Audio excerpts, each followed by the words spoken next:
lecture number 2 on probability and statistics. So in the last lecture we have discussed a lot about the theoretical concepts and different definitions of the statistics. थोड़ा सा second lecture में जाने से पहले मैं उन चीज़ों को जो है थोड़ा सा आप लोगों के लिए रिव्यू कर देता हूँ, उसके बाद हम लोग आज हमारे पास जो सेकंड लेक्चर है उसमें मूव करेंगे। तो लेक्चर नंबर 1 में हम लोगों ने डिस्कस जो किया था, अगर आपको याद हो तो we have discussed about the data कि what is data. Basically data आप लोगों को काफ़ी सारे एग्जांपल्स भी मैंने दिए, कोई क्लियर करने की कोशिश की कि डेटा हर जगह पे होता है, डेटा इज अराउंड एवरीवेयर। आप चाहे किसी भी फील्ड के साथ ताल्लुक रखते हो, चाहे आप आईटी इंजीनियर्स हैं, चाहे आप डॉक्टर्स हैं, चाहे आप इंजीनियर्स हैं, तो आपके अराउंड डेटा हर वक्त होता है। और लेकिन डेटा हर एक अपनी फील्ड का अपना डेटा होता है। फॉर एग्जांपल अगर आईटी एक्सपर्ट्स हैं तो उनका डेटा उनके हिसाब का होगा, कंप्यूटर्स की बातें होंगी और डिफरेंट टाइप्स के डेटा जो आपके पास होते हैं। अगर कोई इंजीनियर है तो वो इंजीनियरिंग का डेटा उसके पास होगा, सिविल इंजीनियर्स हैं तो उसके पास रोड्स के डेटा होंगे डिफरेंट टाइप, अगर मैकेनिकल इंजीनियर है तो उसके पास मशीन्स का डेटा होगा। तो ये डिपेंड करता है कि आपकी फील्ड कौन सी है। लेकिन स्टेटिस्टिक्स में एक बात ये भी है कि इसकी ये किसी भी फील्ड के साथ, इसमें ये नहीं है कि it is for a particular field, ये कोई आप किसी भी फील्ड के साथ ताल्लुक रखते हो तो आपके अराउंड सराउंड्स में डेटा जो है वो ज़रूर एग्जिस्ट करता है। स्टैटिस्टिकल टेक्निक्स को हम लोगों ने डिस्कस किया, ये भी डिस्कस किया कि स्टैटिस्टिकल टेक्निक्स क्या करती हैं। Statistical techniques basically helps us to make some better decisions on the basis of data. जो स्टैटिस्टिकल टेक्निक्स हैं, हम लोग डिसीजन हमारी रियल लाइफ में भी ले लेते हैं। बहुत से डिसीजन हमारे एक्सपर्टीज पे, हमारे एक्सपीरियंस पे या हमारे पास्ट जो एक्सपीरियंस होते हैं उनकी उनकी मदद से हम लोग जो है वो क्या कहते हैं डिसीजंस ले लेते हैं। लेकिन जो स्टैटिस्टिकल डिसीजंस हैं basically they are the decisions that are based on data. यानी कि स्टैटिस्टिक्स में जो भी डिसीजन होंगे वो पहले हम लोग डेटा लेंगे, डेटा के बाद एनालाइज करने के बाद जो डिसीजन आएंगे, जो न्यूमेरिकल डिसीजंस मानी प्रॉपर फिगर्स में जो डिसीजन होंगे वो स्टैटिस्टिक्स के होंगे। यानी कि जो डेटा के बेस पे डिसीजन लिया जाता है वो बेसिकली आपका स्टैटिस्टिक्स है। स्टैटिस्टिक्स की डेफिनेशन को हम लोगों ने डिस्कस किया था। सबसे पहला पार्ट इसमें होता है आप लोगों ने डेटा कलेक्ट करना होता है। The first part of the statistics is collection of data points and there are different methods that we have already discussed in the last class, that how to collect the data. And the second part is organizing of data. Second part में हम लोग जो है वो data को organise करते हैं। तो डेटा को आप ऑर्गेनाइज किस तरह से करते हैं वो भी हम लोग जो है डिस्कस करेंगे आगे कि आपके जो डिस्कशंस हैं वो किस तरह से आप डेटा को किस तरह से ऑर्गेनाइज कर सकते हैं। जो थर्ड पार्ट है हमारा यहाँ पे that was an organizing. Organizing से मुराद है कि how we are going to organize the data and in last we have to present the data and presenting of the data means that we are going to use some tables, graphs, bars and these kind of things to present the data, make presentation for example. And analysing का मतलब ये होता है कि आप data को किस तरह से एनालाइज करना चाह रहे हैं, व्हाट इज योर गोल, कि आप डेटा में से क्या फाइंड करना चाह रहे हैं, तो उसे हम एनालाइजिंग कहते हैं। जो लास्ट जो बहुत इंपॉर्टेंट और मज़ेदार चीज़ होती है स्टैटिस्टिक्स में वो होती है इंटरप्रेटिंग। इंटरप्रेटिंग से मुराद होता है कि आपके जो रिजल्ट्स आए आप उनको अपने वर्ड्स में किस तरह से इंटरप्रेट करते हैं, यानी कि आप ओवरऑल ग्लोबल पिक्चर अपने प्रोजेक्ट की किस तरह से लिखते हैं। जिस तरह से हम समरी जिसे कहते हैं, आप समरी जो कहते हैं किसी चीज़ की समरी लिखें, basically that is basically your interpretation of your data. तो ये चीज़ें हैं, हम लोग जो काफ़ी सारी चीज़ें लास्ट लेक्चर में हम लोग वन बाय वन जो है इनको डिस्कस कर चुके हैं। जी सॉरी व्हिच वन?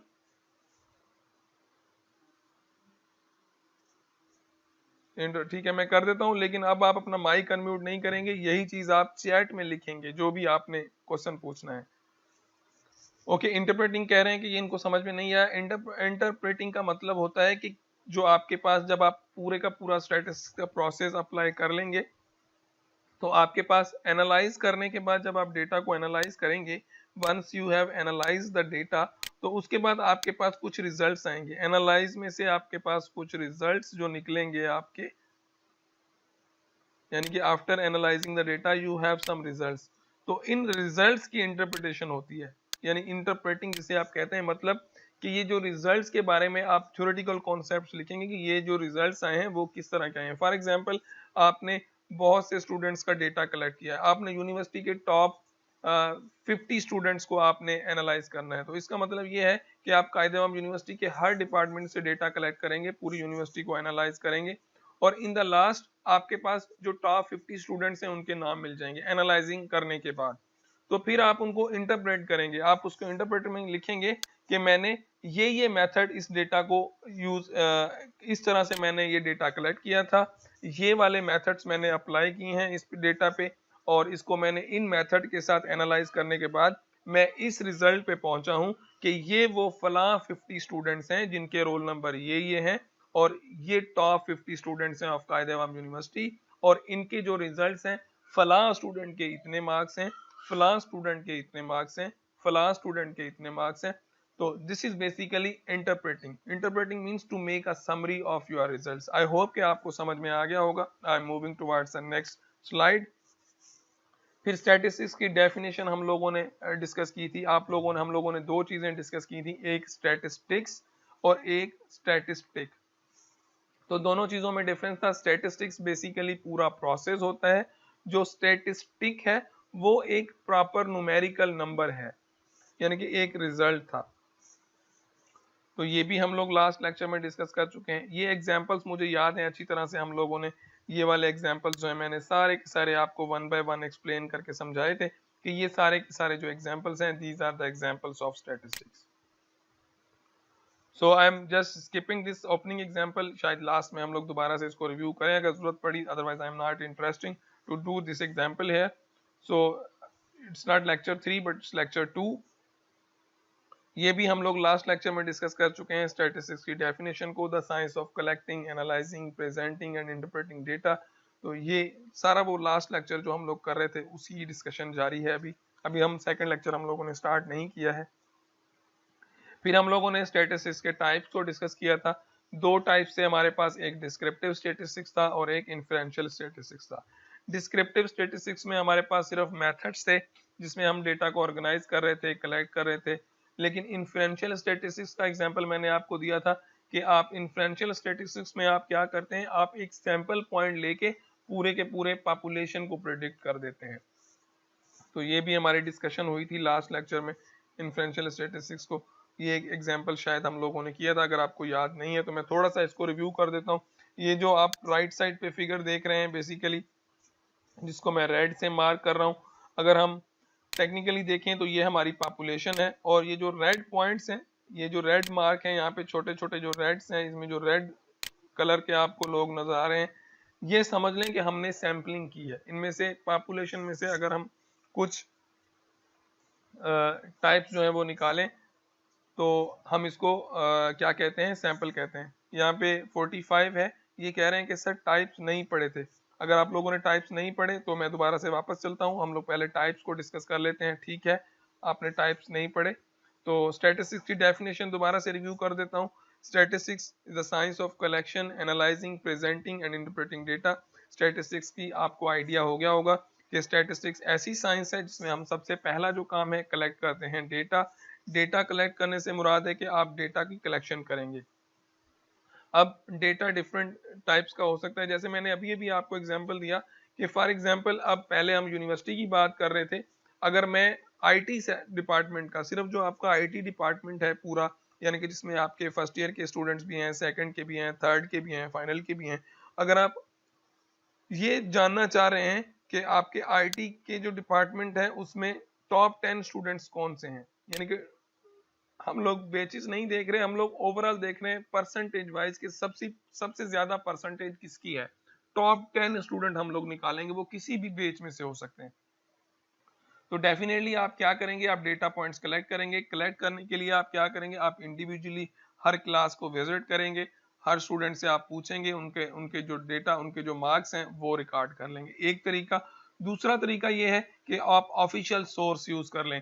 आप एग्जाम ब्रांच में चले जाएं, एक फॉर्म भरें और अपने चेयरमैन साहब से परमिशन लें कि हम ये सर्वे कर रहे हैं, बेसिकली हमने एक स्टैटिस्टिक्स का प्रोजेक्ट कर रहे हैं कि हम ये फाइंड करना चाह रहे हैं कि आईटी डिपार्टमेंट में टॉप 10 स्टूडेंट्स कौन से हैं।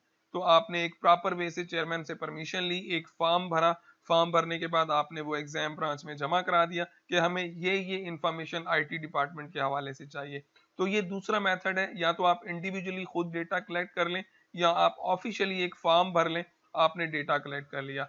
दूसरा तरीका ये है कि आपके व्हाट्सएप ग्रुप्स हैं, आपके फेसबुक ग्रुप्स हैं, आपके डिपार्टमेंट का पेज जरूर होगा, तो आपने वहां पे एक सर्वे फॉर्म बना दिया। मोस्ट ऑफ द टाइम आप फेसबुक पे देखते हैं कि इस तरह के बहुत सारे सर्वेज जो हैं वो हो रहे होते हैं। आपने सिंपल एक फेसबुक पे एक फॉर्म भरा, उसमें आपने लिखा कि please put your name and your percentage, तो आपने वो फॉर्म फेसबुक पे पोस्ट कर दिया, वहां से आपको रिस्पॉन्सेज आना शुरू हो गए। ये भी एक डेटा कलेक्शन का मेथड है। उसके अलावा अगर आप व्हाट्सएप यूज करते हैं तो फॉर एग्जांपल आपने एक व्हाट्सएप पे ग्रुप बना लिया और आपने वहां से भी अपने डेटा पॉइंट्स को है वो कलेक्ट कर लिया। तो ये प्रोसेस था बेसिकली डेटा कलेक्शन का। तो डिफरेंट तरह से आप डेटा कलेक्ट कर सकते हैं, डिपेंड करता है कि आपका डेटा कैसा है।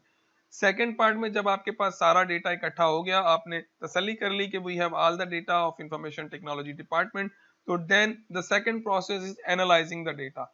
अब एनालाइजिंग द डेटा में आपके पास इस एग्जांपल में हमारा गोल है कि हमने टॉप 10 जो स्टूडेंट्स हैं उनको एनालाइज करना है। तो आप क्या करेंगे एनालिसिस में, आप सबको जो है वो एनालाइज करना शुरू करेंगे, सबकी परसेंटेज निकालना शुरू करेंगे कि किसकी कितनी परसेंटेज बन रही। आपने एनालाइजिंग का प्रोसेस, क्योंकि इसमें हमने परसेंटेज फाइंड करनी थी, तो आपने सबकी परसेंटेज फाइंड कर ली। तो एनालाइजिंग से ये मुराद है। एनालाइजिंग आपकी होगी, उसके बाद आपका है प्रेजेंटिंग। अब प्रेजेंटिंग के लिए आप डिफरेंट ग्राफ्स यूज कर सकते हैं, यानी कि आपने ग्राफ्स में प्रेजेंट करना है तो आप ग्राफ लिख लें। अगर आप टेबल बना के उनके नाम लिख दें तो ये भी एक प्रेजेंटिंग मेथड है कि आपने टेबल में प्रेजेंट कर दिया, तो आपने डेटा प्रेजेंट कर दिया, डेटा आपका प्रेजेंट हो गया।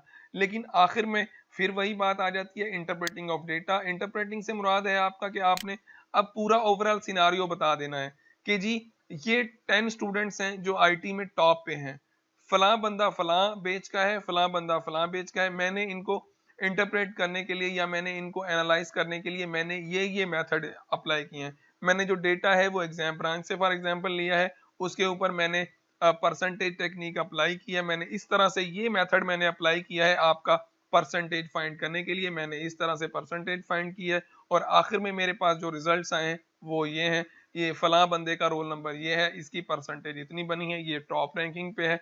ये दूसरा बंदा है, ये फलां बेच का है, इसकी परसेंटेज इतनी बनी है। तो आपने वो टॉप 10 जो है वो इस तरह से प्रेजेंट कर दिए। तो ये थे आपके पूरा एक प्रोसेस स्टैटिस्टिक्स साइकिल कि किस तरह से स्टैटिस्टिक्स जो है वो वर्कआउट करती है। तो अब हमारे पास we have two different types of statistics. दो तरह की स्टैटिस्टिक्स होती है, number 1 is descriptive statistics and number 2 is inferential statistics. Basically इस कोर्स में जो हमारा पार्ट है वो सिर्फ डिस्क्रिप्टिव स्टैटिस्टिक्स है, हमारे पास इन्फ्लुएंशियल स्टैटिस्टिक्स नहीं है। इन्फ्लुएंशियल स्टैटिस्टिक्स एडवांस स्टैटिस्टिक्स होती है जो कि मास्टर्स में या जो हम मैथमेटिक्स डिपार्टमेंट में जो स्टूडेंट्स को स्टैटिस्टिक्स पढ़ाते हैं, स्पेशली प्योर जो मैथमेटिक्स के या स्टैटिस्टिक्स में जो डिग्री करते हैं, बीएस इन स्टैटिस्टिक्स जो डिग्री करते हैं, वो इन्फ्लुएंशियल स्टैटिस्टिक्स पढ़ते हैं। इवन कुछ स्टूडेंट्स जो हैं आपकी फील्ड्स में भी, जो मास्टर्स में जब आप आगे मास्टर्स करेंगे, जैसे एनईडी यूनिवर्सिटी है, अगर आप कंप्यूटर साइंस में या सॉफ्टवेयर इंजीनियरिंग में मास्टर्स करेंगे तो वहां पे एडवांस स्टैटिस्टिक्स एक उनका अलग सा पोर्शन है जो कि आपको सॉफ्टवेयर इंजीनियरिंग में पढ़ाते हैं वो। तो स्टैटिस्टिक्स का बहुत ज्यादा यूज होता है आपकी फील्ड में। शायद अभी आपके जहन में बहुत सारे कंफ्यूजन होंगे, बहुत सारे कन्फ्लिक्ट्स होंगे, लेकिन जब आप थोड़े से मेच्योर होंगे तो आपको आइडिया हो जाएगा कि इस फील्ड की एप्लीकेशन आपके फील्ड में बहुत ज्यादा है। इस कोर्स में हमारे पास सिर्फ डिस्क्रिप्टिव स्टैटिस्टिक्स है, और डिस्क्रिप्टिव स्टैटिस्टिक्स बेसिकली है क्या, we are going to discuss about the descriptive statistics.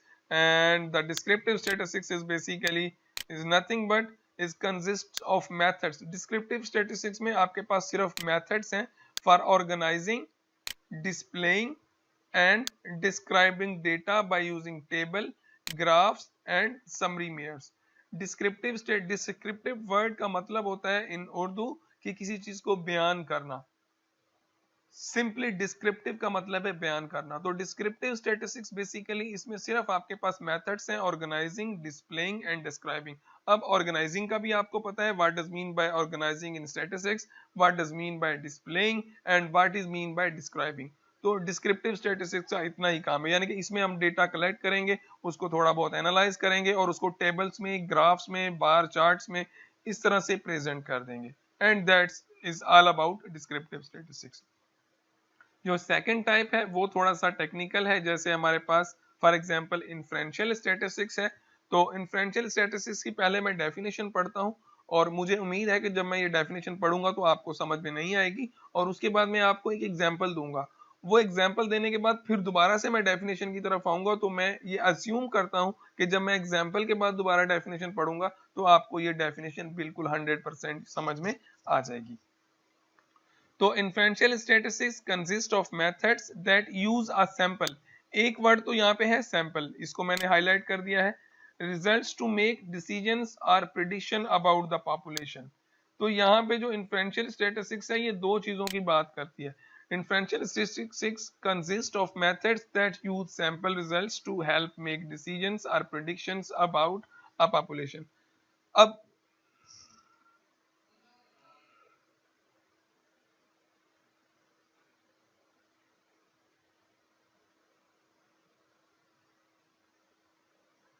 तो इन्फ्रेंशियल स्टैटिस्टिक्स बेसिकली सिंपल सा एग्जांपल देता हूं, उसके बाद शायद ये आपको समझ में आ जाएगा। अब इन्फ्रेंशियल स्टैटिस्टिक्स का एग्जांपल ये है, फॉर एग्जांपल अगर आपको मैं कहूं कि नवाबशाह सिटी में जो पूरा नवाबशाह सिटी है, अगर मैं उसको एनालाइज करना चाहूं कि हर घर के अंदर कितने टेलीविजन सेट्स हैं, यानी पूरे डिस्ट्रिक्ट नवाबशाह, डिस्ट्रिक्ट शहीद बेनजीराबाद में हर घर में कितने टेलीविजन्स हैं, वी आर डिस्कसिंग, फोकस कर लें प्लीज कि we are discussing about inferential statistics. For example I want to know कि पूरे डिस्ट्रिक्ट नवाबशाह में आपके पास हर घर में टीवी, जो हम लोग देखते हैं, टीवी सेट्स कितने हैं। तो पूरे नवाबशाह का डेटा कलेक्ट करना बहुत मुश्किल है, यानी कि अगर तो आप किसी प्रॉपर इलाके में रहते हैं, फॉर एग्जांपल जैसे अगर आप सोसाइटी में रहते हैं या यूनिवर्सिटी कॉलोनी में रहते हैं, तो आप सोसाइटी में रहते हैं तो डेफिनेटली आपने 10 साल 15 साल सोसाइटी में गुजारे हैं, तो वहां उस एरिया का डेटा कलेक्ट करना आपके लिए मसला नहीं है। लेकिन पूरे नवाबशाह का डेटा कलेक्ट करना आप लोगों के लिए बहुत प्रॉब्लम है। तो अब इन्फ्रेंशियल स्टैटिस्टिक्स क्या कर दी, हम सैंपल ले लेते हैं। सैंपल से मुराद ये है कि हमने रिजल्ट बनाने हैं पूरे नवाबशाह के लिए, लेकिन सैंपल ले लेते हैं। सैंपल यानी कि हम एक एरिया सेलेक्ट कर लेते हैं, जैसे हम लोग सेलेक्ट कर लें हमारी सोसाइटी नवाबशाह की, तो पूरा नवाबशाह जो हो गया, पूरा नवाबशाह जो डिस्ट्रिक्ट है वो हमारा पॉपुलेशन हो गया, और जो आपका सोसाइटी का एरिया है वो हमारा क्या हो गया, सैंपल हो गया। अब आपने क्या किया, जो सैंपल लिया उसको आपने एनालाइज किया। फॉर एग्जांपल आपको सैंपल सोसाइटी को एनालाइज करने के बाद आपको अंदाजा हुआ कि हर घर में तकरीबन 2 टीवी हैं। ये डेटा हमने किसका निकाला था, सिर्फ आपने डेटा निकाला सोसाइटी का, लेकिन क्वेश्चन ये था कि पूरे नवाबशाह में आपने बताना है कि हर घर में कितने टीवी हैं। तो आपने क्या किया, सैंपल लिया आपके सोसाइटी का, और उसके बाद आपने उसको एनालाइज करने के बाद उस सैंपल रिजल्ट को यूज करके हम प्रिडिक्शन कर देते हैं कि अगर इस एरिया में इतने हैं तो पूरे नवाबशाह में एक अंदाजे के मुताबिक इतने टीवी होंगे। तो ये है बेसिकली आपकी इन्फ्रेंशियल स्टैटिस्टिक्स। आई होप कि अब मैं दोबारा से डेफिनेशन पढ़ता हूं, आपको ये समझ में आएगा। Consist of methods that use a sample, जैसे मैंने सोसाइटी का इलाका एक सिलेक्ट किया, पूरे नवाबशाह का रिजल्ट बताना था लेकिन मैंने सोसाइटी को सिलेक्ट किया, तो ये एक आपका सैंपल बन गया।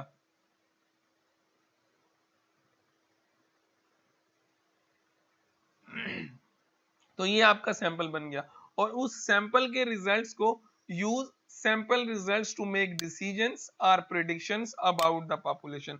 तो ये जो प्रोसेस है ये इन्फ्रेंशियल स्टैटिस्टिक्स में आ जाता है। आपने एक छोटा सा सैंपल लिया, सैंपल लेने के बाद आपने उस सैंपल को एनालाइज किया, एनालाइज करने के बाद पूरे के पूरे पॉपुलेशन को प्रेडिक्ट कर दिया। शायद पॉपुलेशन और सैंपल के हवाले से अभी भी कंफ्यूजन होंगे, वो मैं मेरे ख्याल में लास्ट लेक्चर में दूर कर चुका हूं कि पॉपुलेशन क्या होता है, ऐसा सेट जिसमें आपके सारे के सारे एलिमेंट्स हों, और सैंपल क्या होता है, पॉपुलेशन का सबसेट होता है।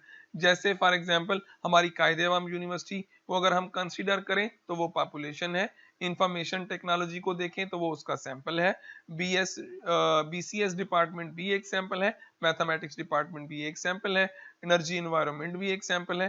पूरी यूनिवर्सिटी हमारी पॉपुलेशन है, जो सब डिपार्टमेंट्स हैं वो उनके सैंपल पॉइंट्स हैं। आई होप कि आप लोगों को इन्फ्रेंशियल स्टैटिस्टिक्स समझ में आ गया होगा।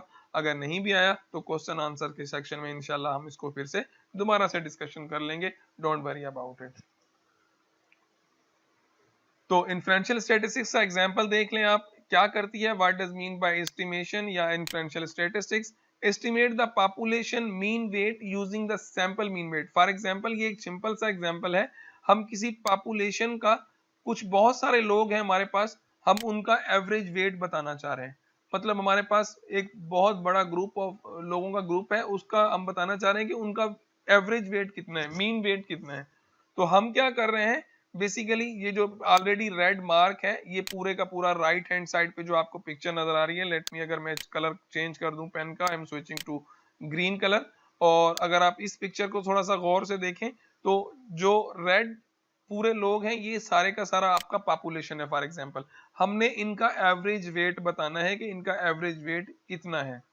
तो पूरी पॉपुलेशन में वर्कआउट करना वन बाय वन हर लोग बंदों से पूछना बड़ा मुश्किल काम है। तो हम क्या करते हैं, फिर हम सैंपलिंग करते हैं। सैंपलिंग से मुराद है ये जो रेड आपको नजर आ रहे हैं, हम कुछ लोग सिलेक्ट कर लेंगे। फॉर एग्जांपल हमारे पास यहाँ पे कितने लोग हैं, 1 2 3 4 5 6 7 8 9 10 11 12 13 14 15 16 है। 16 64 लोग हैं तकरीबन इन टोटल इस फिगर में मेरे ख्याल में। तो हमने कुछ लोग सिलेक्ट किए हैं, जैसे जो रेड वाले हैं ये समझ लें कि हमारे सैंपल एलिमेंट्स हैं। तो हमने रैंडमली सैंपल्स ले लिए, कुछ लोगों को सिलेक्ट कर लिया डिफरेंट इलाकों से, डिफरेंट एरिया से। हम लोगों ने रैंडमली कुछ लोगों को चूज कर लिया और उनका वेट फाइंड कर लिया। वेट करने के लिए हमने उनका वेट किया और हमें अंदाजा हो गया कि इस पॉपुलेशन में जो लोग थे उनका वेट फॉर एग्जांपल 70 केजी आ रहा है। जो रेड लोग हैं, ये वेट है इन रेड, जो रेड मार्क्ड हैं ये वाले, इनका वेट है। तो हमने इस 70 को यूज कर लिया, ये एज्यूम कर लिया कि अगर इनका एवरेज वेट 70 है, ये कितने लोग हमने सेलेक्ट किए हैं, 1 2 3 4 5 6 7 लोगों का सैंपल हम लोगों ने लिया है। इन 7 लोगों का हम लोगों ने वेट किया। वेट करने के बाद हम लोगों ने क्या किया, इनका वेट हमारे पास फॉर एग्जांपल है ये जस्ट 70 वेट आया एक बंदे का एवरेज वेट। एवरेज का मतलब होता है मीन, और मीन से मुराद है किसी का वेट 68 केजी होगा, किसी का 75 होगा, लेकिन जो एवरेज है, मीन तो आप समझ रहे होंगे, एवरेज वेट वो 70 है। तो हम ये कह सकते हैं कि जो पूरी की पूरी ये जो बंच ऑफ पीपल्स है हमारे पास, जो मैंने ग्रीन के साथ मार्क किया है, ये सारे के सारे लोग जो हैं, इनमें जितने भी लोग हैं इनका जो एवरेज वेट है वो तकरीबन 70 केजी है। तो this is basically the process of inferential statistics. और नीचे लास्ट में एक सिंपल सी डेफिनेशन भी लिखी है, inference is the process of drawing conclusions or making decisions about population based on the sample results। ये वही डेफिनेशन है, वही एग्जांपल है कि आपने एक सैंपल लिया, सैंपल को एनालाइज करने के बाद पूरे के पूरे पॉपुलेशन को आपने प्रिडिक्ट करना होता है। ये जो प्रोसेस है ये इन्फ्रेंशियल स्टैटिस्टिक्स में आ जाता है। खुशकिस्मती की बात यह है कि ये पोर्शन आपके कोर्स का नहीं है, ये सिर्फ डेफिनेशन की हद तक था इन्फ्रेंशियल स्टैटिस्टिक्स, वो हम लोगों ने डिस्कस कर लिया। लेकिन हमारा जो कोर्स है वो आपका डिस्क्रिप्टिव स्टैटिस्टिक्स है और उसके बाद सेकंड पोर्शन जो है वो प्रोबेबिलिटी का है। अब थोड़ा सा और इसको डिस्कस कर लेते हैं कि पॉपुलेशन क्या है और सैंपल क्या है। अगर आप ये जो डार्ट रेड डार्ट्स आपको नजर आ रहे हैं इस पॉइंट्स में समझ लें कि ये पूरे का पूरा एक आपका पॉपुलेशन है जिसमें बहुत से डेटा पॉइंट्स हैं। ये पूरे का पूरा आपका जो मैं जिसपे मेरा कर्सर घूम रहा है या जिसको मैंने ग्रीन कलर के साथ इनलाइट किया है, तो ये आपका एक पॉपुलेशन है। समझ लें कि ये बहुत से लोग हैं, कुछ डेटा पॉइंट्स हैं। जो रेड डार्ट्स हैं ये वाले, ये आपके डेटा पॉइंट्स हैं। तो इसमें बहुत सारे आपके पास data, you have a lot of data points in it. And basically what does mean by population, population is a set which contains all the elements, जिसमें सारे के सारे एलिमेंट्स हो वो हमारा पॉपुलेशन होता है। And then what about the sample, जो हमारा सैंपल है बेसिकली इसी पॉपुलेशन का सबसेट होता है। सबसेट से मुराद है कि एक स्मॉलर पार्ट होगा इसी पॉपुलेशन में से हम लोग कुछ पॉइंट्स जो हैं, जैसे हमने ये पॉइंट सेलेक्ट किया है और ये पॉइंट हम लोगों ने सिलेक्ट किया है और ये पॉइंट हम लोगों ने सिलेक्ट किया है और उसके अलावा हम लोगों ने ये पॉइंट सिलेक्ट किया है। तो ये आपने देखें ये सैम्पलिंग की है, इसको हम लोग कहते हैं, ये जो चीज है basically this is your sample. हम लोगों ने सैंपल पॉइंट्स निकाले हैं। अब क्वेश्चन यहाँ पे ये होना चाहिए था कि सैंपलिंग हम करेंगे कैसे। तो डेफिनेटली सैंपलिंग करने के भी कुछ मेथड्स हैं, कुछ आदाब होते हैं कि सैंपलिंग कैसे की जाती है। वो भी हम अपकमिंग स्लाइड में, in couple of slides we shall discuss about how to make some samples, वो भी हम आगे डिस्कस करेंगे जरूर। एक और एग्जांपल है, अगर आप इस एग्जांपल को देखें तो ये वाली जो साइड है जिसमें बहुत सारी गाड़ियां आपको नजर आ रही हैं, ये फॉर एग्जांपल आप किसी कारों का डेटा एनालाइज कर रहे हैं, तो ये वाली जो सेक्शन है ये आपका पॉपुलेशन है जिसमें सारे के सारे आइटम्स हैं। और अगर आप इसमें से कुछ सिलेक्टेड आइटम्स को सिलेक्ट करेंगे तो ये वाला जो सेक्शन बनेगा वो आपका सैंपल आइटम हो जाएगा। Sample item selected from the population. तो ये था डिस्कशन अबाउट पॉपुलेशन के हवाले से और सैंपल के हवाले से। डेफिनेशन भी है इसके साथ हमारे पास, what is population, and a population consist of all elements, ऐसा सेट जिसमें तमाम एलिमेंट्स हों, इंडिविजुअल्स, आइटम्स और objects whose characteristics are being studied. The population that is being studied is also called a target population. यानी population क्या है, basically ऐसा set होता है जिसमें सारे के सारे एलिमेंट्स हों, हर तरह की चीजें हो, हर इंडिविजुअल हो, हर आइटम उसमें शामिल हो, तो वो आपका पॉपुलेशन होता है। और उसे हम जिस पॉपुलेशन को हम स्टडी कर रहे होते हैं उनको टेक्निकल लैंग्वेज में हम टारगेट पॉपुलेशन भी कहते हैं। Then a portion of the population selected for study is referred to as a sample। यानी कि अगर आप कोई प्रॉपर पोर्शन आप पॉपुलेशन का निकालें किसी स्टडी करने के लिए, उसको एनालाइज करने के लिए, तो उस पोर्शन को हम लोग फिर क्या कहते हैं, सैंपल कहते हैं। जैसे अगर आपने ये वाला एग्जांपल देखा तो ये आपका पॉपुलेशन होगा, इसमें से अगर स्टडी की खातिर या कुछ एनालाइज करना है आपने, ये स्मॉल पोर्शन आपने निकाला है, तो ये राइट साइड जो आपकी होगी वो आपकी सैंपल होगी और जो लेफ्ट साइड है वो आपके पॉपुलेशन के आइटम्स होंगे। फिर population versus sample, what is the difference between population और सैंपल में क्या फर्क होता है। A survey that includes every member of the population is called census. ऐसा सर्वे जिसमें हम सारे के सारे मेंबर्स को इंक्लूड करें। इसका सिंपल और बेहतरीन एग्जांपल ये है कि रिसेंटली अगर आप लोगों को याद हो तो पाकिस्तान में मरदमशुमारी हुई थी जिसे हम घर शुमारी भी कहते हैं। तो जो घर शुमारी हुई थी वो ऐसा सर्वे है जो पॉपुलेशन था, उसमें हर चीज को रिकॉर्ड किया गया, बुजुर्गों को, बच्चों को, बूढ़ों को, सबको, यानी कि एक घर का हर मेंबर, चाहे वो एक दिन का बच्चा भी था तो उसका भी रिकॉर्ड जो है वो उसमें किया गया। ऐसा सर्वे जिसमें आप हर मेंबर को इंक्लूड करते हैं वो सेंसिस कहलाता है। सेंसिस यानी कि घर शुमारी या मर्दमशुमारी कहलाता है। The technique of collecting information from a portion of the population is called sample. ऐसी टेक्निक कि आप इंफॉर्मेशन कलेक्ट कर लें, किसी पॉपुलेशन का एक छोटा सा पोर्शन जो है उसमें से इंफॉर्मेशन अगर आप कलेक्ट करेंगे तो वो सैंपल सर्वे होगा। तो मेरे ख्याल में आप लोगों को आइडिया हो गया होगा कि what is the difference between population and सर्वे। तो ये थे हमारा पॉपुलेशन और कुछ डिस्कशन अबाउट सैंपल सर्वे। एक और डेफिनेशन है सैंपल की, बेसिकली डेफिनेशन है आपके पास, a sample that represents the characteristic of the population are closely as possible is called a representative sample। ऐसा सैंपल जिसमें जो आपकी जो पॉपुलेशन है बेसिकली बिल्कुल उसी के लाइट में आप सैंपल करें। अब ये ना हो कि आपने जो सैंपल किया है आपके पास एक फॉर एग्जांपल 10,000 एलिमेंट्स थे तो आपने सिर्फ 2 एलिमेंट्स का सैंपल ले लिया, तो वो सैंपल रिप्रेजेंटेटिव सैंपल नहीं होगा। रिप्रेजेंटेटिव सैंपल से मुराद है कि अगर आपके पास 1000 डेटा पॉइंट टोटल है तो कम से कम आप एक 100 पॉइंट लें, उसका 10% आपके पास डेटा पॉइंट्स होने चाहिए ताकि जो जो पॉपुलेशन की जो खसूसियात हैं, जो करैक्टरिस्टिक्स हैं पॉपुलेशन की, वो आपके सैंपल में जरूर हों।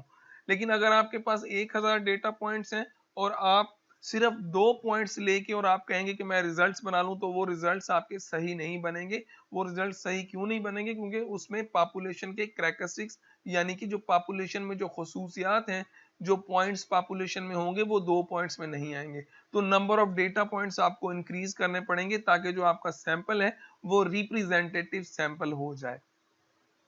So this is basically population versus sample. I hope कि आपको ये भी समझ में आ गया होगा कि रिप्रेजेंटेटिव सैंपल क्या होता है, किस तरह से होता है।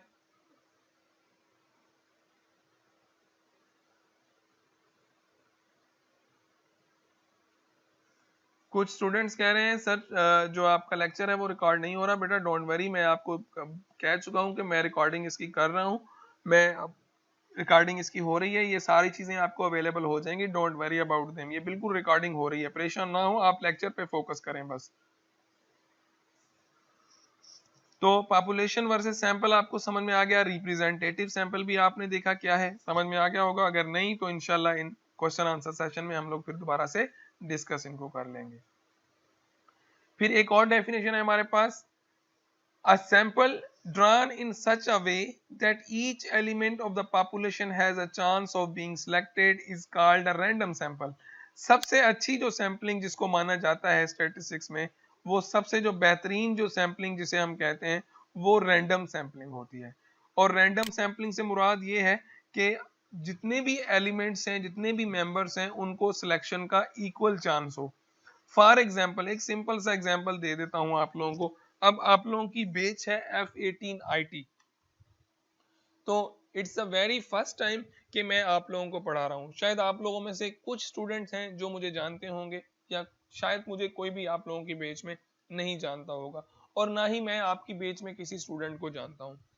फॉर एग्जाम्पल अगर ऐसा करना हो मुझे मुझे आपकी क्लास में से 10 स्टूडेंट जो है वो मुझे निकालने हैं। फॉर एग्जाम्पल मुझे कोई इवेंट ऑर्गेनाइज करना है आईटी डिपार्टमेंट में, और मैं क्या करता हूं, मैं आपकी क्लास में से 10 स्टूडेंट मुझे चाहिए। F18 बैच में से मैंने 10 स्टूडेंट सेलेक्ट करने हैं। अब यहाँ पे story of story of the example ये है कि ना आप मुझे जानते हैं अच्छी तरह से, ना मैं आपको जानता हूं। हम दोनों एक दूसरे को नहीं जानते।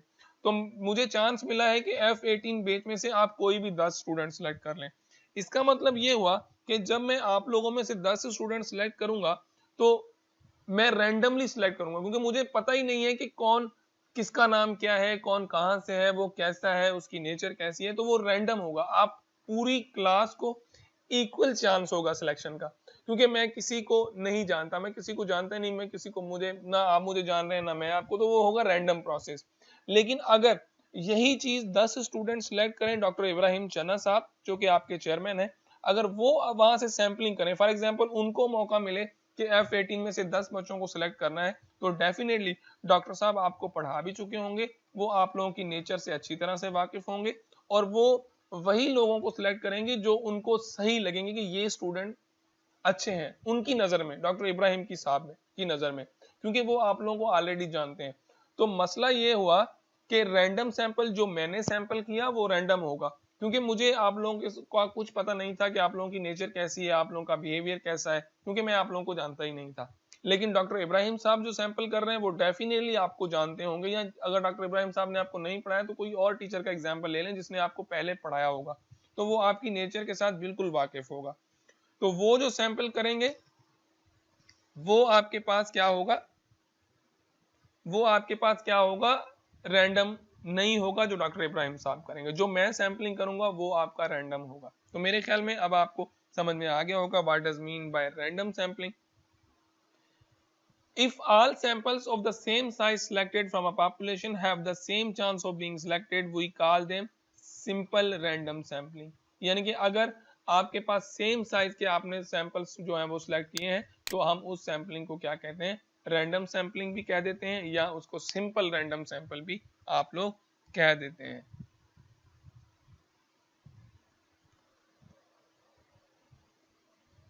बेसिकली सबसे बेहतर जो है वो रैंडम सैंपलिंग ही होती है। रैंडम सैंपलिंग का मुराद ये है कि आप लोगों जो है जो पॉपुलेशन है रियल पिक्चर देखिए ना। अगर मैंने आपकी क्लास का बिहेवियर फॉर एग्जांपल एनालाइज करना है, ये 27 है, इन्होंने मैसेज किया है कि रैंडम सैंपलिंग के हवाले से ये डिस्कस कर रहे हैं। तो बेसिकली मतलब मसला ये है कि अगर सैंपल रैंडम नहीं होगी तो ब्यास सैंपल होगी, मतलब सिलेक्टेड सैंपलिंग होगी, तो सही रिजल्ट नहीं आएंगे।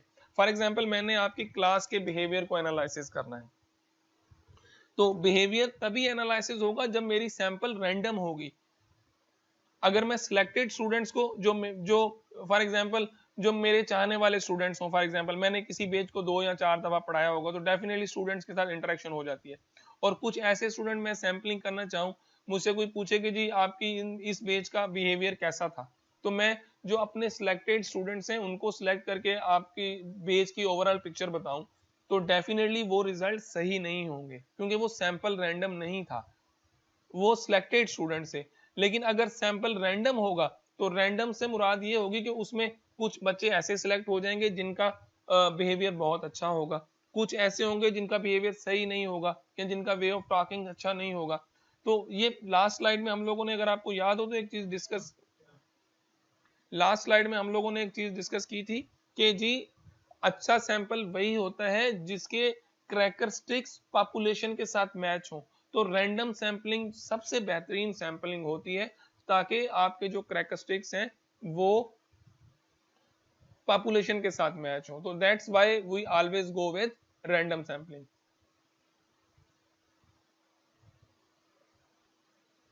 ठीक है बेटा, तो आगे बढ़ते हैं। फिर एक और डेफिनेशन है, अ सैंपल में बी सिलेक्टेड विथ और विदाउट रिप्लेसमेंट।